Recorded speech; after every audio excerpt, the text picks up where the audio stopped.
my name is Sydney, welcome back to my channel. As per usual, this video would be nothing if it weren't for our loving sponsor, Surfshark. Now, masculinity is one of those topics that we hear about a lot. And most of the time, the conversation circulates its negative elements. How toxic it is, how it's a gateway drug to violence. I mean, there are full-blown groups of people who actually believe that masculinity in itself is synonymous with, like, violence and war. Blech. But if some people really believe that masculinity is in fact this negative oppressive force in our men and boys, then it makes sense that they'd want to neutralize it.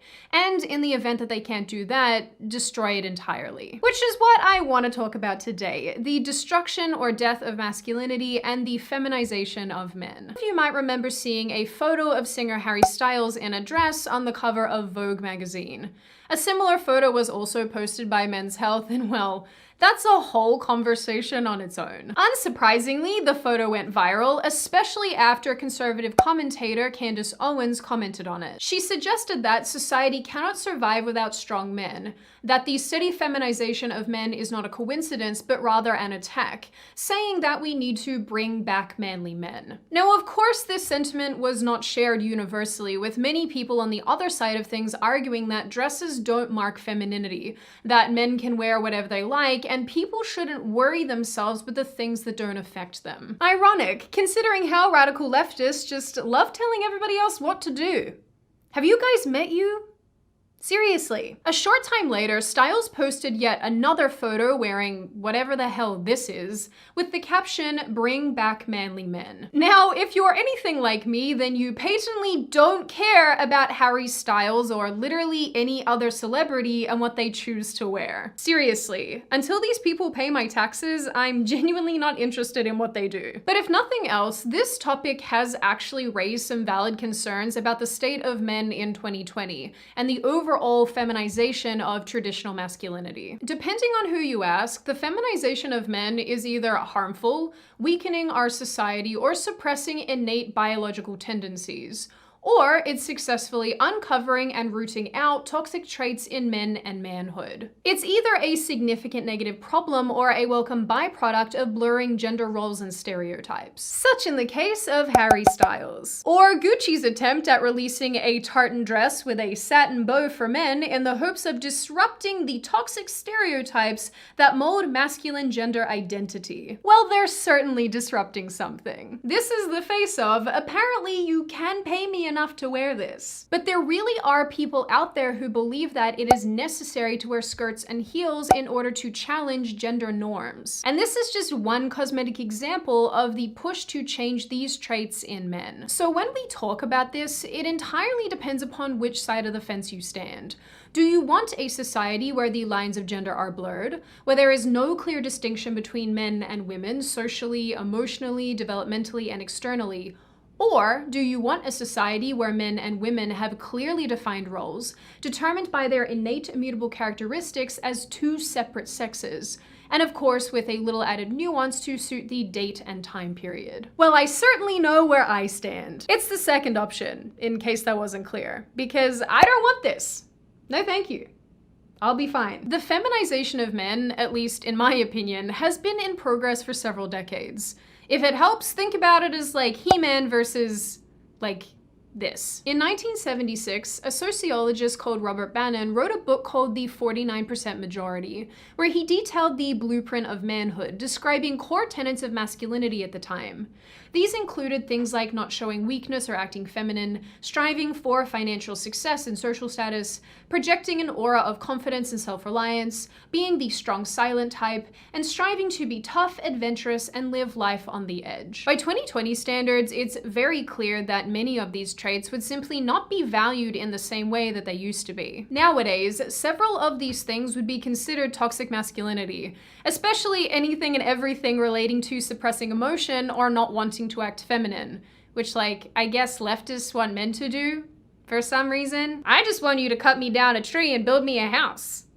This isn't hard. Some research actually confirms this, telling us that young men themselves value intellectual strength over physical strength.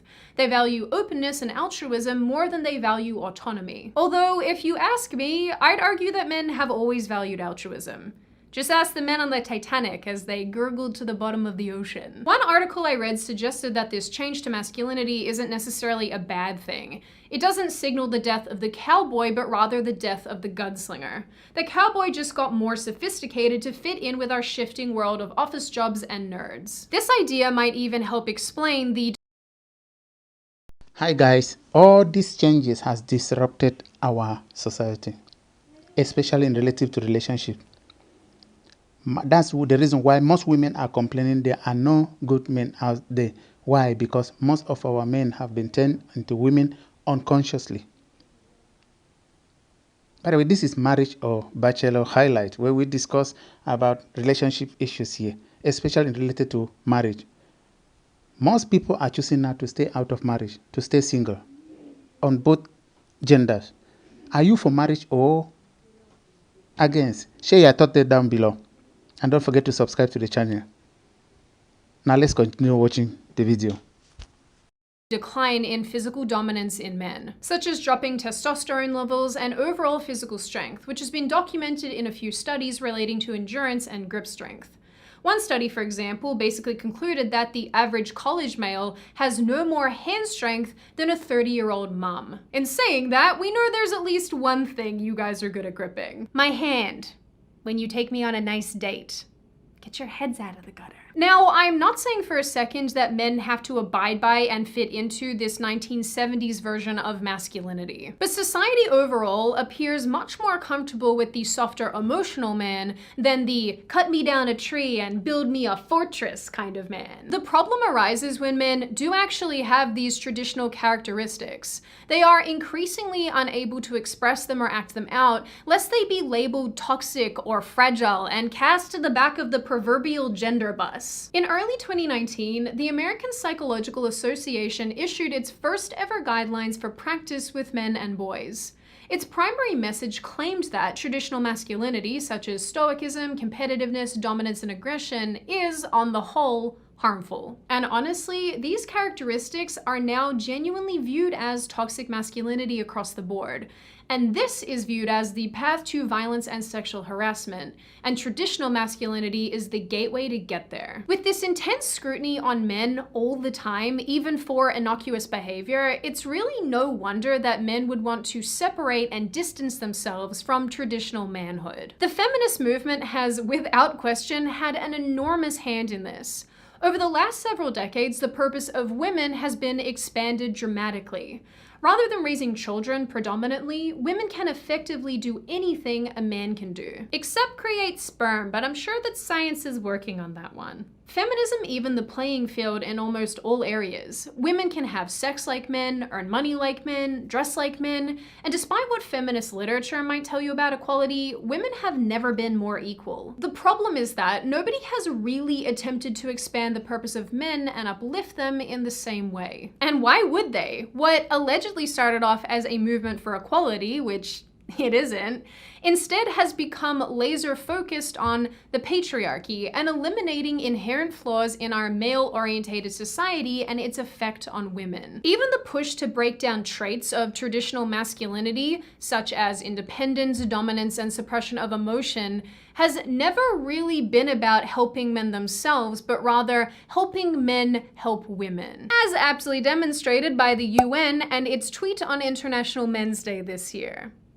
Just stop that. Even when people do point to ameliorating significant issues with men, such as the prevalence of male suicide rates, homelessness, divorce, loneliness, and so on, it's framed not as, hey, let's build up men, but rather, let's eliminate their harmful behavior. What's even more interesting is that the same masculine traits society seems to want to eliminate in men seem to be the same ones we celebrate in women.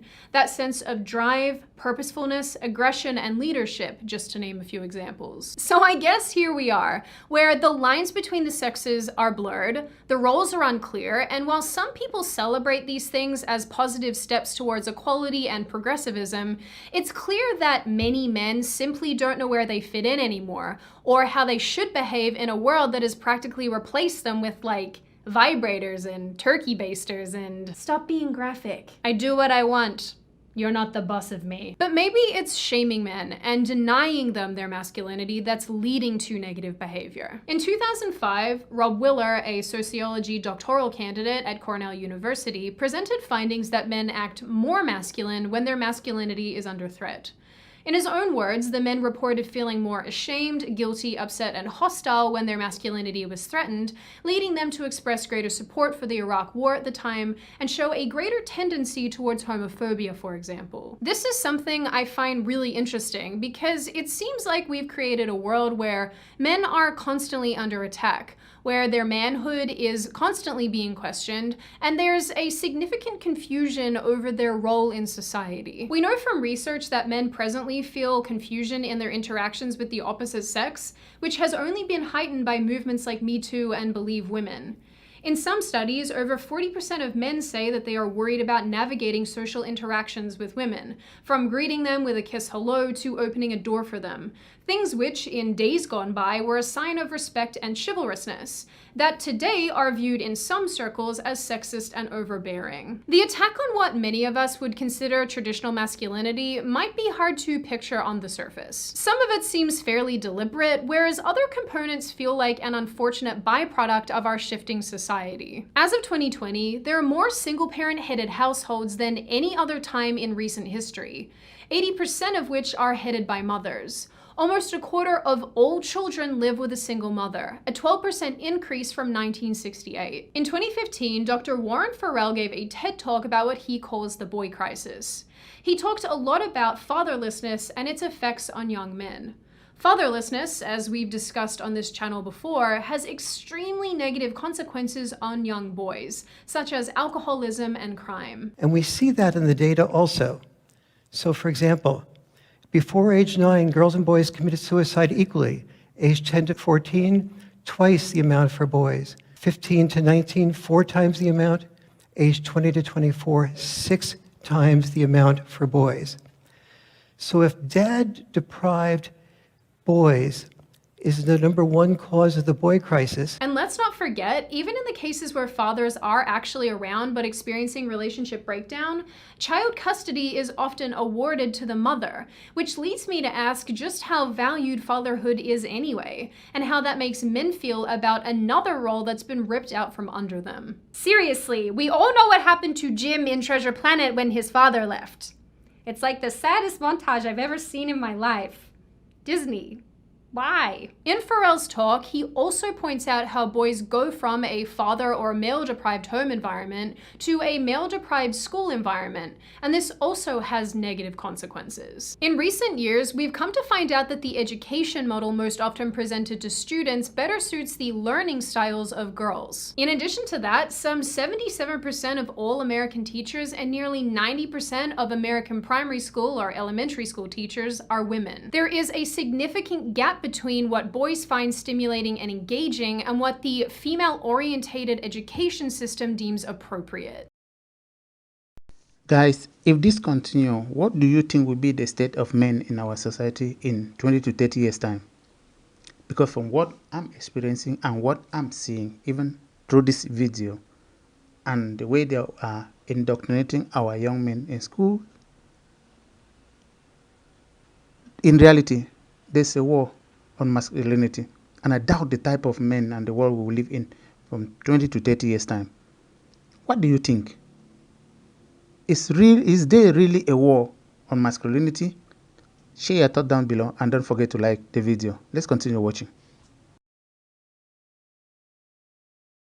Which is why some researchers have concluded that boys and young men are simply being left behind, because the feminized education system isn't built to deal with them. As Farrell explains, the United Nations did a worldwide study and found that boys were often graded higher on a reading test when the teacher did not know that the person who took the test was a boy.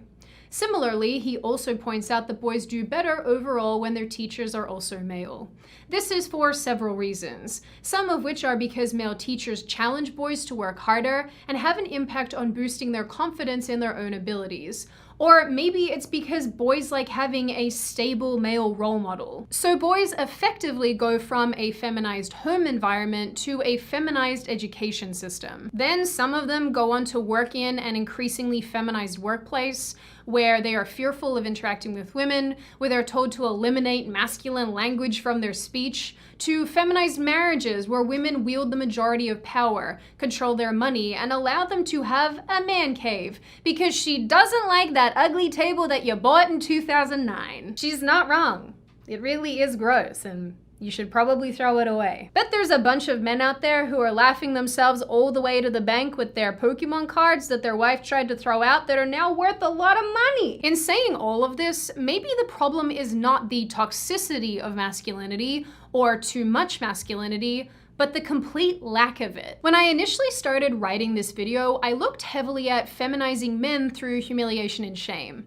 Through making them dress effeminately or making them feel like women, so to speak, as two primary focuses. I mean, what better way to humiliate them than literally giving everything they do a stupid flim-flam name? Manterrupt, manspread, mansplain, man-cook. I made that last one up. That one doesn't exist.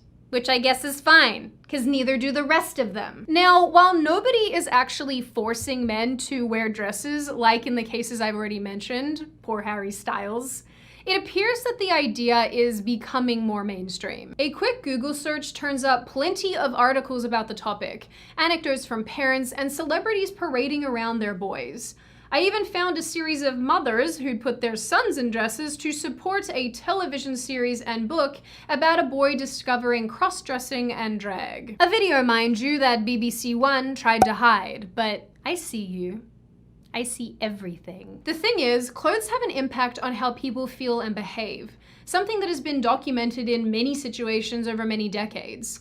In 2012, one pair of researchers coined the term enclothed cognition and attempted to further prove that clothes have a profound psychological and behavioral consequence for wearers. In the case of boys and men, there is a relationship between clothing, shame, and humiliation. And additionally, but probably not unsurprisingly, the management of masculinity through forcing men to wear feminine clothing is not a new idea. In the 1970s, researchers carried out what they called the Stanford Prison Experiment.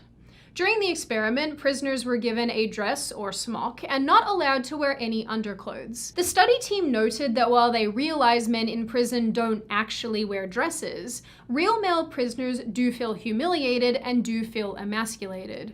Their goal was to produce similar effects quickly by putting men in a dress without any underclothes.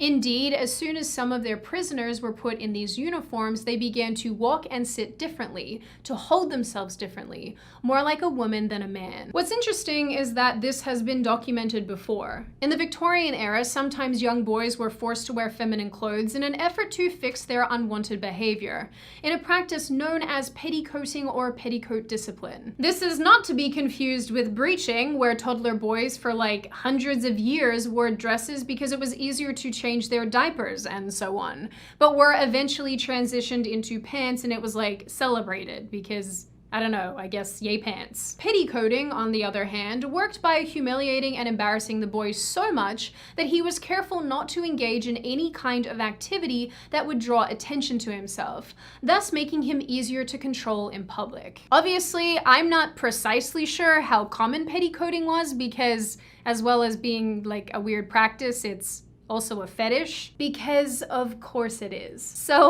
when I Google it, I just get to see a lot of this.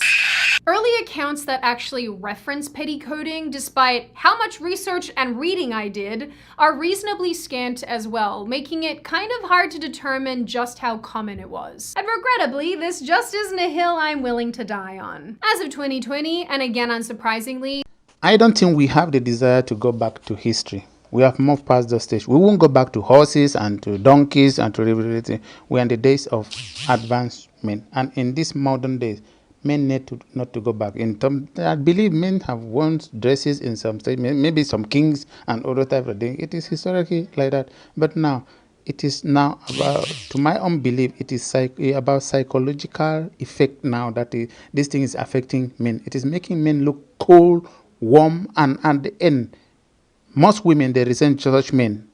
Women are built to be attractive to alpha male. That is natural.